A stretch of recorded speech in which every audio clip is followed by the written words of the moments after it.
Good evening, gentlemen. I was just voiding the warranty on this expensive brand new keyboard and thought I would bring you along for the ride. This is a Keychron K8 Bluetooth keyboard, and it came with these brown colored switches on it, which are not very good. I mean, I guess they're fine, like, if you're a gamist rather than a typist, but I do not like those linear type of switches very much. I didn't realize that's what they were, so I bought these Jwick T1 switches off of the Scamazon, and they have a definite bump, and they're a lot stiffer than these. They feel a lot to me like the orange Alps switches in the Apple IIgs keyboard and the original, like, Macintosh Keyboard 1, ADB Keyboard 1.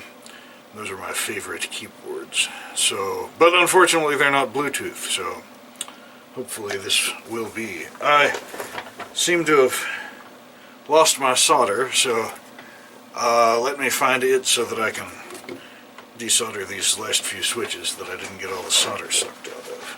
One moment, please. I found that this IC puller worked quite well for pulling the switches out of the board.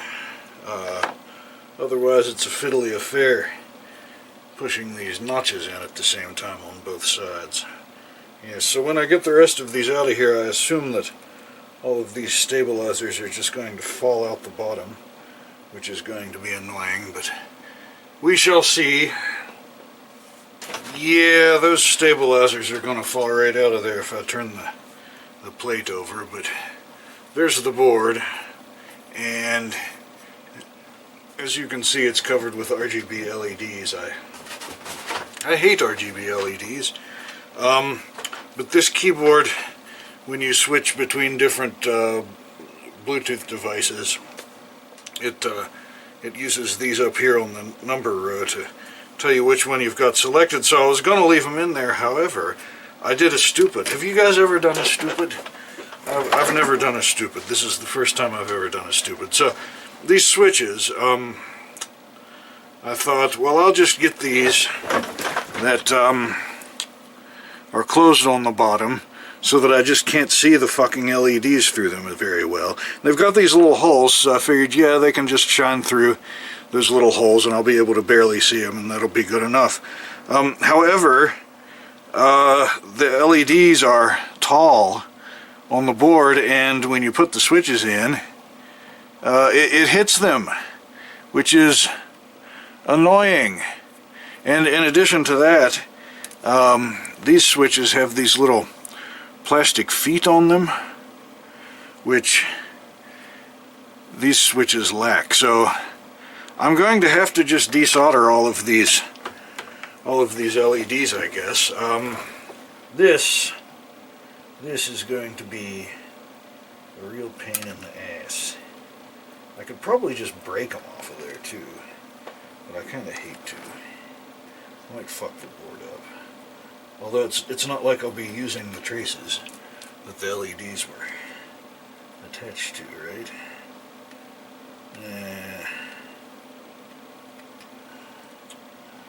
Yeah, so you all probably noticed that I haven't made a video for a while. I've just been in sort of this ennui stage with regard to old computers. The community has just gotten worse and worse. I guess I shouldn't complain. You know, like everybody, you know, has got to do their thing and all that. That's fine, but I don't know, it's like the whole community is just like loaded down with those awful, like, left-wing extremists. Mr. Cat, are you going crazy? That can't tolerate anyone outside of their secular orthodoxy, and it's gotten so much worse just in the past couple of years, it's very demotivating. And I don't know. I just want to fuck with old computers, guys. I don't care about the politics. Just why? Why do we have to ruin everything?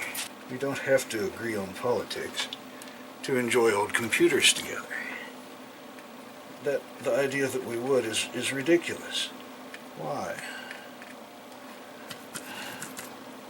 But they persist to be crazy and hate everyone who isn't like them. Anyway, sorry if you're a left-wing extremist and that pisses you off, but stop being such goons, guys. It's a cult. Get out of the cult. For real. Let's just fuck with old computers. Well, I wised up and started using the heat gun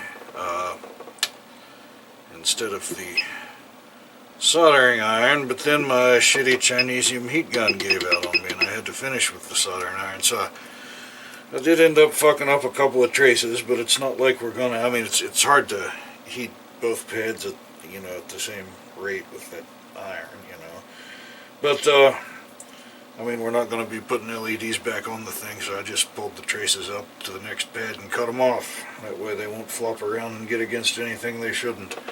Good enough. Whatever. So, I guess now it's time to put the keys in. I didn't even have that on the screen, did I? Who cares? Be right back. Well, there we are. All soldered back together. How much you want to bet it doesn't even work anymore? Yeah. Bet you $1. Go find a machine with Bluetooth and test it. Surprisingly enough, it actually works.